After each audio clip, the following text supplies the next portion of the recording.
글로벌 경제 채널 서울경제TV.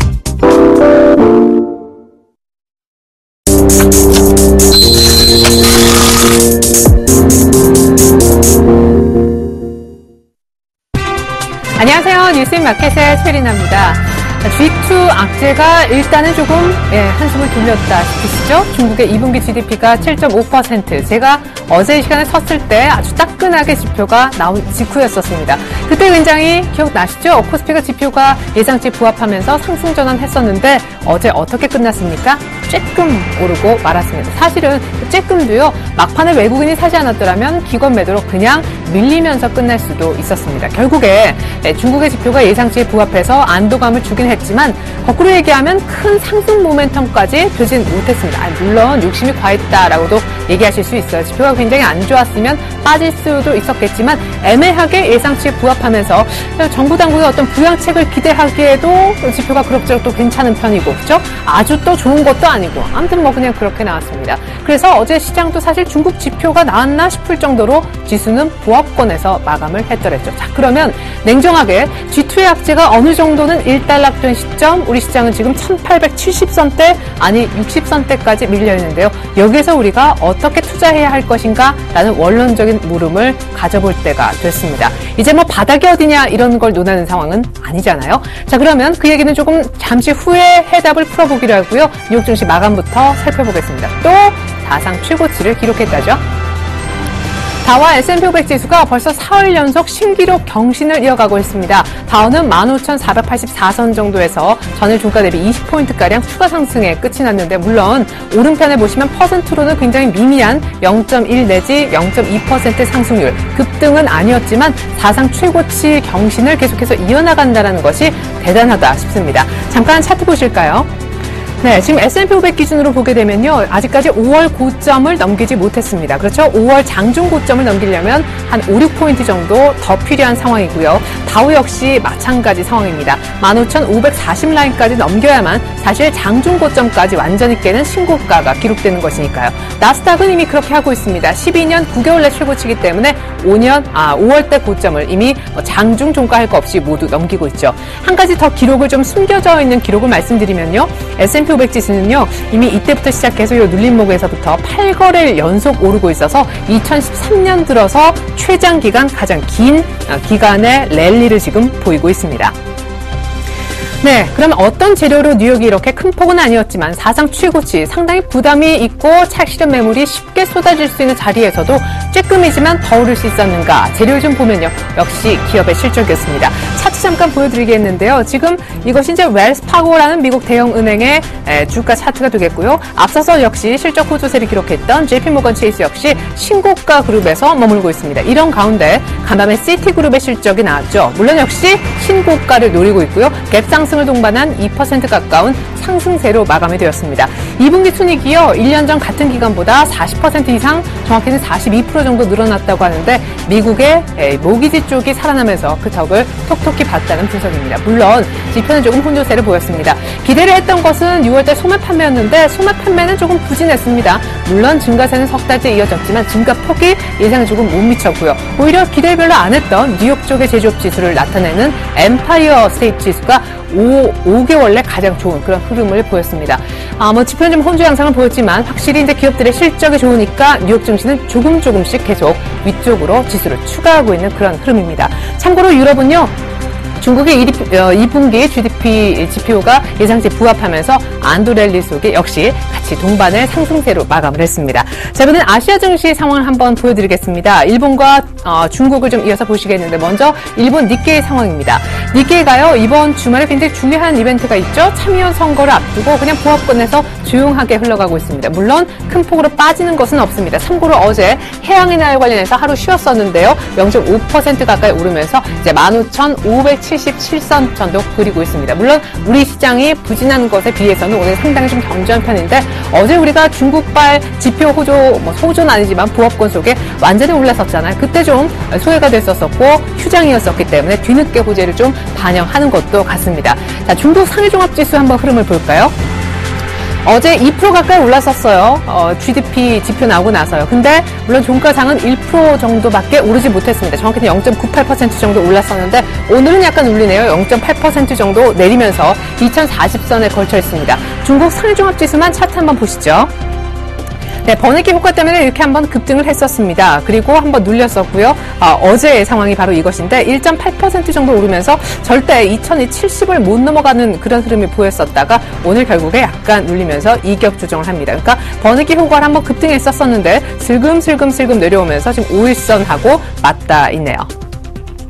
네, 이번엔 우리 코스피의 상황이 되겠습니다. 코스피 주가 지수가요, 지금 1870선 정도에서 멈칫하는 줄 알았지만 현재는 1860선까지 밀려 있습니다. 전일 종가보다 10포인트 이상이나 아래쪽에 있습니다. 전일 중국 지표 때문에 물론 안 빠지긴 했었는데 오늘 중국 지표 등 여러 가지 재료가 없자 곧바로 내리고 있습니다. 뭐와 대비되죠? 네, 사상 최고치를 그리고 있는 뉴욕과는 전혀 딴판으로 또 왕따를 당하는 분위기입니다. 자, 장중의 흐름 한번 보시겠는데요. 네, 오늘 시가도 사실상 어제 종가보단 낮았습니다. 그런 가운데 전일 종가는 한 1875선 정도 됐었었죠. 약간 낮은 약보합에서 출발했었었고 문제는 이 정도에서 그치는 것이 아니라 조금 전부터 낙폭이 조금 커지기 시작했다는 점입니다. 그러니까 어제 종가 대비해서 한 10포인트 정도는 바로 직전에 만들어졌고요. 마이너스 한 2, 3포인트 정도는 개장가에서부터 약간 밀린 지수라고 생각하시면 좋겠습니다. 자, 그러면 그래 그럭저럭 약보합 정도로 그냥 버냉키 의회 증언이나 좀 듣고 가자 이렇게 뒷짐지는 듯 했던 투자자들 마음이 조금 바뀌었을까요? 왜 시장이 갑자기 낙폭을 그리는 걸까요? 딱히 재료적으로 악재가 지금 돌출한 상황은 아닌 듯 싶은데요. 수급에서 그 답을 한번 찾아보겠습니다. 네, 외국인이 어제 막판에 샀어요. 막판 동시호가에서 500억 사줬기 때문에 어제 코스피가 강보합권 유지할 수 있었었고요. 기관은 버냉키 말 이 다음 날부터 정확히는 지난주 금요일부터 사지 않았었습니다. 그리고 어제도 팔았고 오늘까지도 많은 폭 아니지만 사지 않고 있고요. 외국인도 역시 400억대 정도 역시 많지 않지만 매도 기조를 오늘 장중에 또 유지하고 있는데 최근에 계속 이랬습니다. 어제도 장중에 이랬었는데요. 이렇게 하다가 막판에 매수로 전환하면서 지수를 약간 끌어올리는 경향이 현물에서 나타나고 있습니다. 지금도 일단 매도 규모는 많지 않기 때문에 충분히 막판에 또 매수 전환할 수 있음을 인지하셔야겠습니다. 그 얘기는 뭡니까? 장중에 좀 흔들었다가 막판에 땡긴다는 얘기죠. 그 같은 패턴이 오늘 또 나타나는지 한번 보시고요. 벌써 이틀째입니다. 개인들은 500억대 정도 순매수 보이고 있습니다. 수급 더 자세히 보여드리겠습니다. 자, 사실은 더 이런 변동성이 아까 제가 막판에 자꾸 땡긴다고 말씀드렸는데 1000계약 정도 매도 우위죠. 어제 장중에요. 이게 이제 중국 지표가 나오고 나서요. 1000계약 정도 플러스가 났었다가 다시 한번 마이너스 한 1000계약 정도에서 어제 끝이 났었습니다. 근데 지금은 또 매도 우위를 선물해서 꽤 많이 보여주고 있죠. 근데 또 막판에 어떻게 될지 모르겠습니다. 변동성의 시발점은 선물인데 마지막에 현물의 매수로 끝이 난다는 그런 패턴이 지금 한 이틀 연속 이어지고 있다는 걸 여러분들이 감을 잡으셔야겠습니다. 어제도요. 외국인들 한 1000억대 정도 산 것 같지만 한 500억 정도만 오후장 거의 말미에 사고 있었다가 막판 동시효과에서 500억 추가해서 1000억 산 것처럼 보이는 겁니다. 선물도 어제는 어쨌거나 종가 기준 1000계약 이상 팔았는데요. 중국 지표 잘 나오고 나서 웬걸 다시 선물도 급격하게 사는 것 같았지만 종가상은 이렇게 밀어버렸다는 얘기입니다.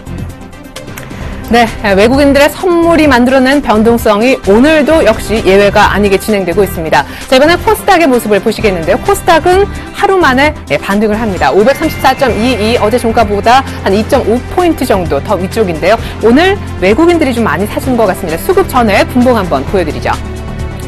시가도 코스피보다는 괜찮았습니다. 강보합권에서 코스닥은 출발했었고요. 어제 종가 정도 약간 또 위쪽이었었는데 상승폭을 좀 많이 키웠었네요. 536선까지 지금보다 한 2포인트 정도 더 높아진 포인트도 있었습니다만 지금은 약간 상승폭이 줄어들면서 그저 한 시가 부근 시가보다 약간 더 높은 어제 종가 대비 2.5포인트 정도만 상승세를 그려내고 있습니다. 자, 코스닥에 오늘 외국인들이 이끌어간다라는 느낌이 강한데 외국인들이 얼마나 사고 있을까요? 100억대 정도 매수합니다. 기관 안 사네요. 어제 어땠죠? 예, 외국인 기관 양 매도가 나오면서 코스닥이 밀렸었는데 오늘 일단 개인들이 팔고요. 기관 그냥 좀 조용한 그런 편이고요. 외국인 한 100억대 정도 매수하고 있습니다. 자, 그러면요. 원달러 환율의 흐름을 보고 오늘 특징 종목군이 오늘 좀 뚜렷한 편이거든요. 잠시 후에 종목도 좀 보도록 하겠습니다.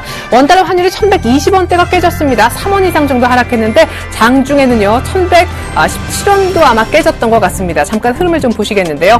자, 1117원이 깨졌던 데가 한 10시 구간 조금 안 되는 9시 10분, 개장한 지 한 10분여 만에 굉장히 급락했었다가 지금 많이 좀 끌어올리고 있죠. 2원 정도만 하락하고 있는데 이거 이제 차트로 보면 그렇습니다. 어제 사실 종가가 한 1120원대 정도 겨우 걸쳤었는데요. 오늘도 낙폭이 많이 좀 컸었다가 줄어들고 있죠. 이것이 바로 당국의 개입이 아니겠느냐 지금 좀 추정하고 있습니다. 사실은 이 61선은 24원 정도에서 지켜줄 줄 알았는데 은근히 좀 계속 빠지고 있습니다. 오늘도 이렇게 흐르다가 1117원까지 이렇게 밀려 있고요. 지금도 1119원 낙폭을 줄였다고 하지만 1120원 아래쪽인데 당국의 개입이 있으면서 안 보이는 스무딩 오퍼레이션이라고 하죠. 물론 국내 어떤 수입 그냥 수출 수입 관계에 있어서 수급상으로 지금 뭐 플러스 마이너스가 낙폭이 좀 결정되고 있다고 보여지지만요. 일단 밑꼬리가 자꾸 달리는 것이 당국에선 1120원 정도를 지키려고 하는 것 같습니다. 향후의 흐름 변수가 될 것은 역시 권혜기 연준 의장의 어떤 의회 상하원 청문회에서 증언이 될 텐데요. 간밤에 제가 아까 뭐라고 말씀드렸죠? 지표 중에 조금 예상보다 덜 나왔던 게 미국의 소매 판매였습니다. 결국에 이제 뭐 정부가 양쪽 완화하고 사람들이 보고 돈 쓰라 했지만 소매 판매 지갑을 열지 않는다. 그러니까 양쪽 완화는 정부 차원에서 했지만 사람들의 소비로까지 직결되지 않았음이 확인됐기 때문에 또 권혜기 연준 의장이 어떤 얘기를 할지 이것 또한 연결고리 지어서 잘 한번 보시면 좋겠습니다. 이제 시가총액 상위 종목들 모습 보여드리겠습니다. 오늘 삼성전자의 낙폭이 큰 것이 코스피를 1870에서 60선까지 끌어내리고 있는 듯한데요.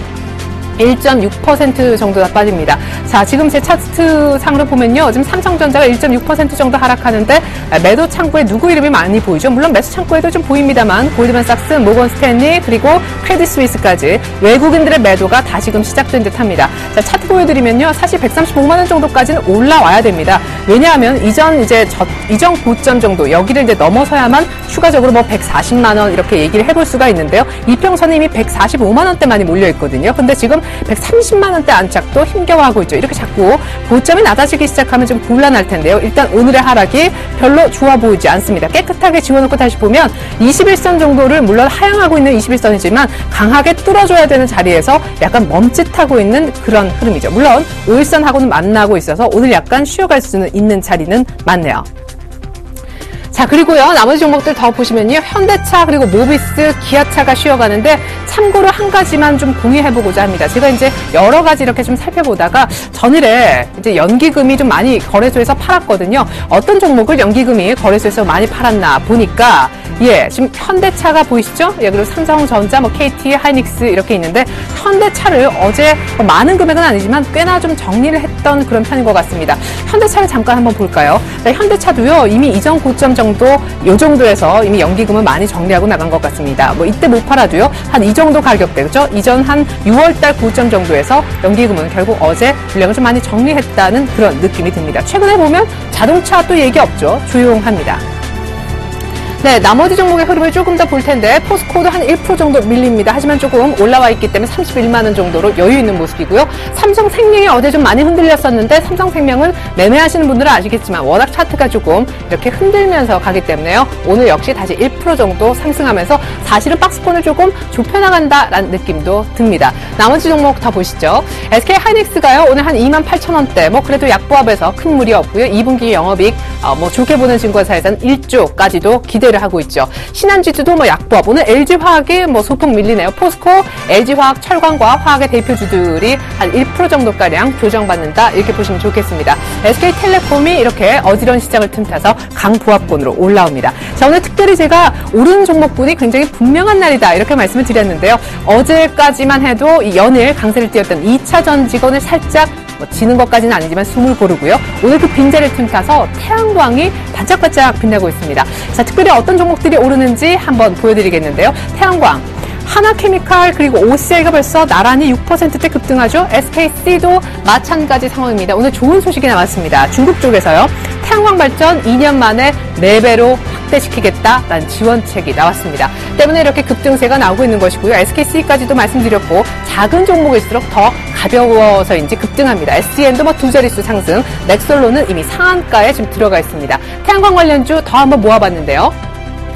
최근에 이제 워크아웃까지 들어갔었던 그런 기업일수록 이런 이제 분위기를 틈타서 더 상한가로 빠르게 좀 치고 올라오고 있는 그런 형국입니다. S에너지도 상한가, 신성솔라에너지도 마찬가지. 여기 이제 세 기업은 조금 경영이 어렵죠. 테스와 SKC 솔믹스도 적어도 기본적으로 태양광 관련된 오늘 기업이라면 3% 정도는 오르고요. 많이 오르는 종목이라면 상한가까지 치고 있는 그런 상황입니다.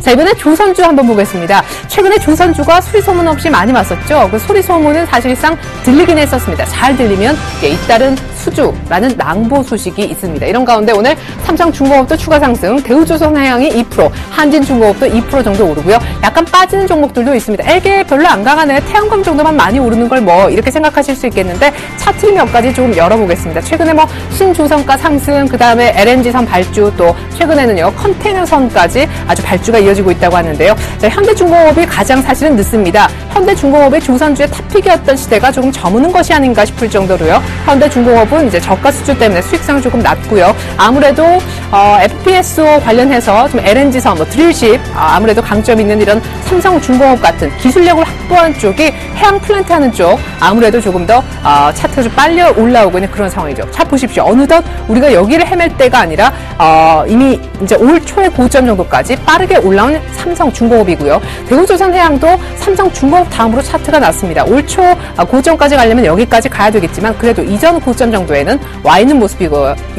다시 한번 차트를 좀 보시면 현대중공업은 아직까지 좀 많이 약하다라는 느낌이 있습니다만 전문가들 사이에서 오늘 조선주가 좀 괜찮다라는 의견들이 많이 나왔습니다.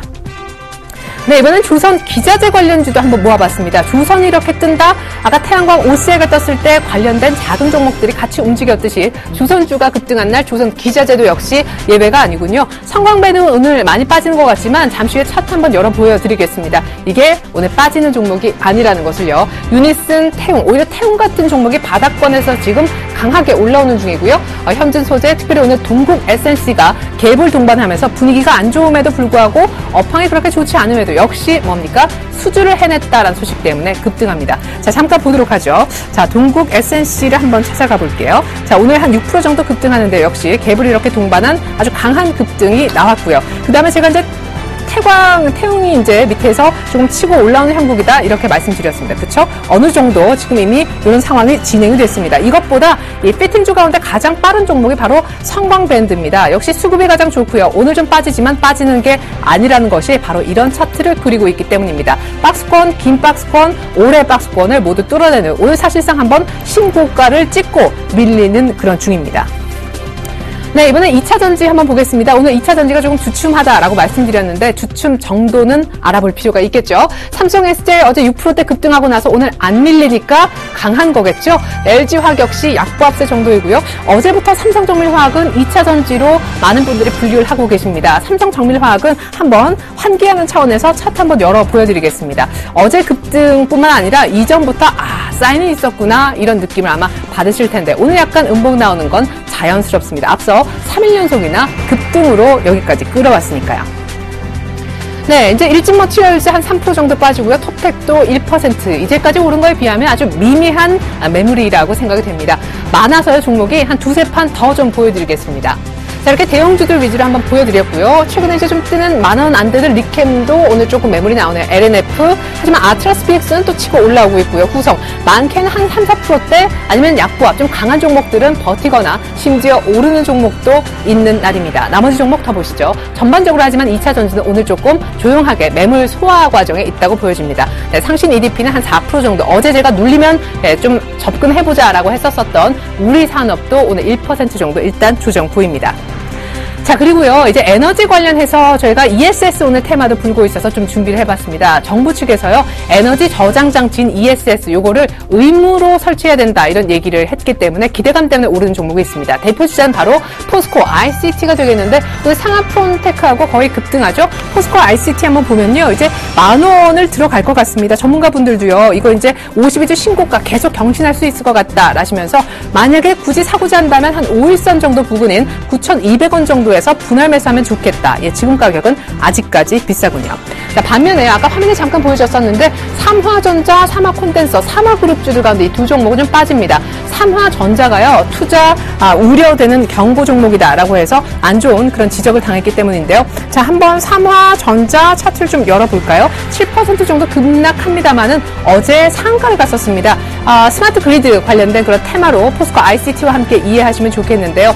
자, 이게 오늘 눌리는 게 자연스럽다라고 합니다. 전문가분들은요, 투자 경고 종목에 이렇게 지정돼서 오늘 빠지는데 만약에 지정됐는데도 이틀 연속 20% 이상 급등해버리면요, 한 하루 정도 이제 거래가 정지당할 수 있기 때문에 이렇게 사실은 조정을 좀 보여야 이 종목이 거래 정지 없이 잘 살아남을 수가 있습니다. 오늘 자연스러운 숨고르기다 이런 분석이 있었고요. 역시 삼화전자에 좀 관심이 있으신 분들은요, 5일선 정도 가격대는 2,850원 정도, 2,860원 매매하시면 좋을 것 같습니다.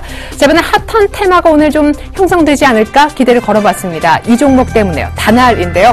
아침부터 상한가를 보였던 것은 아닙니다. 근데 개장한 지 한 30분 지났으니까 그때부터 갑자기 상한가로 막 말아 올리는데 엄청났습니다. 지금 이미 상한가에 꽉 차 있는데요. 10,000원을 다시금 넘어갔네요. 나머지 종목들도 같이 좀 훈풍이 불면서 많이 오르면 한 평균 3% 정도는 분위기를 다날이 만들어주고 있습니다. 다날은 참 많이 빠졌던 종목이에요. 올 들어서 많게는 30% 정도까지도 빠졌었는데 오늘의 상한가가 그래도 낙폭을 조금 줄여 보이게 하고 있습니다. 그럼 왜 이렇게 바닥권에서 헤매던 게 엄청난 거래를 동반하면서 올랐느냐? 중국에서 좋은 소식이 있더라고요. 중국의 온라인 복권 업체하고요, 결제 서비스를 아주 독점으로 체결했다고 합니다. 실적으로 그것도 독점으로 이어질 수 있는 좋은 뉴스이기 때문에 오늘 호재성 뉴스에 강하게 반응한 것으로 보여집니다. 네, 이번엔 카지노주입니다. 어제 정말 이거 너무 심하다 싶을 정도로 급락을 했었었는데 오늘 추가로 밀리는 종목이 바로 어제 심하게 밀렸던 세 개 중에 가장 큰 낙폭이 있었던 강원랜드입니다. 2% 정도 더 하락하는데 제가 어제 전문가의 말을 인용해서 그런 얘기 드렸던 것 같습니다. 향후 하반기 증설 효과를 기대한다면은 천천히 산다라는, 그리고 길게 본다는 관점에서 어제 급락이 있지만 조금 더 빠지면 이제 슬슬 담아볼 때다라고 했는데 오늘 글쎄요, 진입할 가격인지는 그 전문가를 동일하게 연결하지 못해서 모르겠습니다만 일단 매수의 관점에서 봤을 때 갖고 계신 분들은 조금 안타까운 마음 있지만 매수의 관점에서 봤을 때 이제 슬슬 매수를 조금 준비할 때가 온 것 같다라는 느낌도 듭니다. 자, 카지노주가 다들 하루 만에 반등하지만 그중에서도 강원랜드만은 제외되고 있다는 말씀 전해드렸습니다. 자, 이번엔 특징주 모아봤습니다. 오늘 특징주는 한 6개 정도 보여드릴 건데요. 아미노로직스는요, 지금 이 비천연 아미노산의 대량 생산, 스위스 생명공학 업체 쪽에서 발주를 냈다고 합니다. 때문에 대량 생산에 들어갔고, 어제 상한가에 맞췄고요. 오늘 약간 윗꼬리가 나오면서 상승폭이 줄고 있지만, 추가로 더 올라오고 있습니다. 경원산업의 경우에는 어제 장 마감 이후에 공시가 나왔어요. 3G 스마트폰 관련해서 뭔가 독점적으로 단일 공급 기대감이 있다라고 해서요. 아직 확정된 내용이 아닙니다. 경원산업 한번 볼까요? 자, 경원산업은 오늘 한번 급등을 했었습니다. 이런 거래가 없는 종목인데 엄청난 거래가 실렸었죠. 그러면서 오늘 거의 상한가 들어갈 뻔했었다가 빠르게 또 이게 이제 확정된 뉴스는 아니다라는 소식 때문인지 빠르게 이제 물량이 좀 나오고 있는데 박스권 플레이를 하면 좋겠다라는 전문가들의 의견이 있습니다. 박스권 플레이를 하면 한 상단 한 3,000원 정도로 보시면 좋을 것 같아요. 갖고 계신 분들이 있다면 오늘 좀 미리 팔아서 아쉽긴 한데 오늘 못 파셨다면 한 3,000원 정도 가기 전에 언저리에서는 팔아주시는 게 좋을 것 같습니다.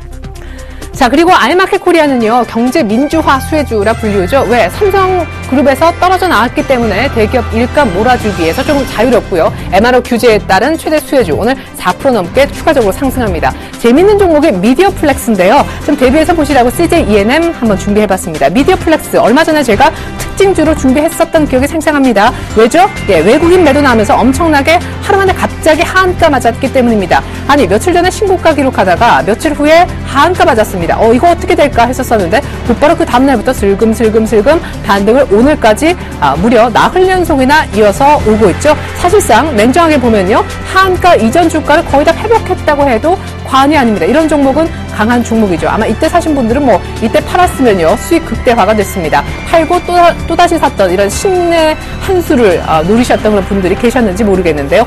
미디어플렉스는요, 이제 미스터 고 개봉을 앞두고 있습니다. 근데 중국에서 한번 유료 시사회를 했는데 빈자리가 하나도 없었다고 합니다. 중국에 대한 미스터 고 기대감 때문인지 오늘 미디어플렉스가 하한가 이전 수준을 회복했습니다. 자, 그리고 CJ ENM도 역시 이제 멀티플렉스를 갖고 있는 영화 관련된 종목이라고도 할 수 있겠는데요. 있는데요. 자, CJ-ENM은 제가 왜 보여드리냐 하면요. 이 종목도 좀 일을 낼 것 같아서입니다. 일단 신고가를 준비하고 있는 그런 종목인데 이 준비 중에 기관이 굉장히 많이 샀습니다. 어제도요. 코스닥의 순매수 1위 종목. 어제도 이제 기관이 사실 코스닥을 전체적으로 사지 않았었는데 매수 1위 종목이 톱텍 2차 전지 관련된 이 종목과 함께 CJ-ENM이었기 때문입니다. 최근에 CJ-ENM을 기관이 놓지 않고 있는데 일단 기관의 매수가 계속 이어지는 만큼 잘 보셔야겠고요. 마지막 특징 중인 KT뮤직은요. 이제 삼성하고 계약 공급이 완전히 임박했다는 소식 때문에 오늘 역시 다시 들썩이면서 신고가에 임박했습니다. 네, 이제 시장 팁을 드려야 될 때가 온 것 같습니다. 이제 버냉키 얘기도 지나갔고 중국의 2분기 GDP 봐야 된다 했는데 예상치에 부합했습니다. 일단 비관론적인 어떤 분위기는 일단락이 됐지만 상승 모멘텀은 뭘까? 고민이 참 되는 시점이죠. 근데 불안감은 일단 여전합니다. 때문에 코스피는 여기까지 보는 것이 마땅하지 않겠는가라고 하는데 차트를 한번 열어보도록 하겠습니다. 네, 여기까지가요. 바로 1900선입니다. 아주 쉽게 그냥 이해하시면 좋겠어요. 어떤 사람은 굉장히 이제 더 날카로우신 분들은 뭐 1890을 부르시기도 하는데 일단 이 급락하기 이전 주가 쉽게는 한 1900라인까지 정도만 추가적인 반등을 생각하고 매매하시면 좋을 것 같습니다. 이제 그것이 큰 그림에서 어떤 기대치라는 것을 말씀드렸고요. 자, 수급을 다시 한번 보겠습니다. 외국인들 선물이 만들어내는 외도덕 장세.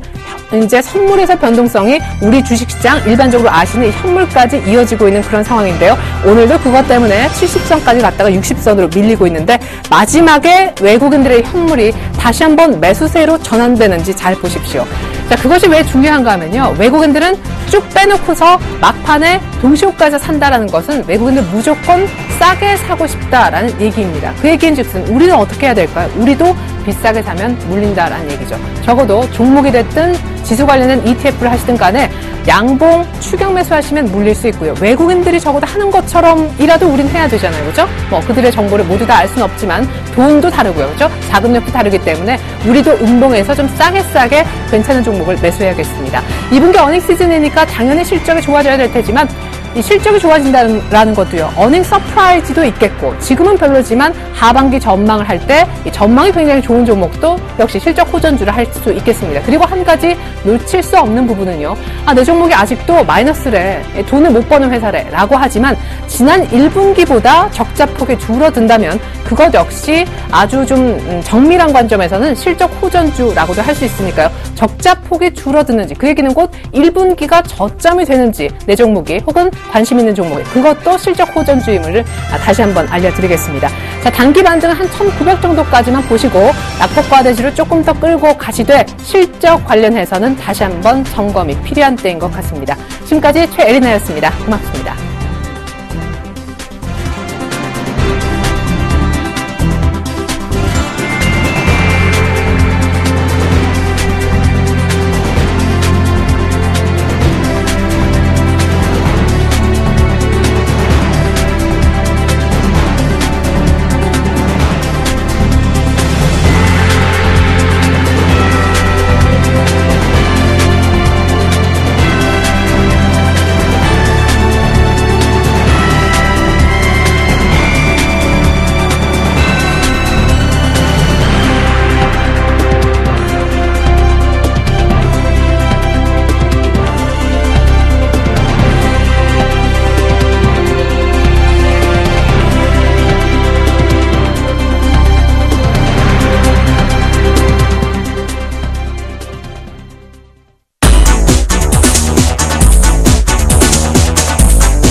안녕하십니까. 7월 16일 뉴스인마켓입니다.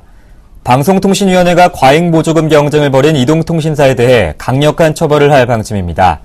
방송통신위원회는 오늘 18일 전체 회의를 열어 과잉보조금 경쟁을 벌인 SK텔레콤, KT, LGU+ 등 이동통신 3사에 대한 제재 수위를 결정한다고 밝혔습니다. 과잉보조금 경쟁을 주도한 사업자 한 곳을 본보기로 강력한 처벌을 할 계획인 것으로 알려졌습니다. 특히 최근 이통 3사가 신기술인 LTA로 새로운 경쟁 국면에 들어선 상태여서 본보기로 처벌을 받는 사업자는 경쟁 전략에 상당한 차질을 빚을 것으로 예상됩니다. 해외 저가 수주가 올해 2분기에도 건설사의 발목을 잡았습니다. 2분기 흑자 전환 등 실적 개선을 이룰 것으로 전망된 삼성 엔지니어링이 1분기에 이어 적자를 낼 가능성이 커져 업계가 바짝 긴장하고 있습니다. 건설업계에 따르면 삼성 엔지니어링은 1분기 적자에 이어 2분기에도 적자를 낼 가능성이 커지면서 최근 그룹으로부터 경영 진단을 받고 보수적으로 회계를 처리하라는 지시를 받은 것으로 알려졌습니다. 삼성 엔지니어링이 1분기에 위험을 모두 반영하고 2분기에는 흑자 전환하는 등 실적 개선될 것이란 시장 전망과는 반대 결과입니다. 1분기 5,355억 원의 대규모 적자를 낸 GS건설은 2분기에도 1,400억 원가량의 손실을 기록할 것으로 전망되고 있습니다.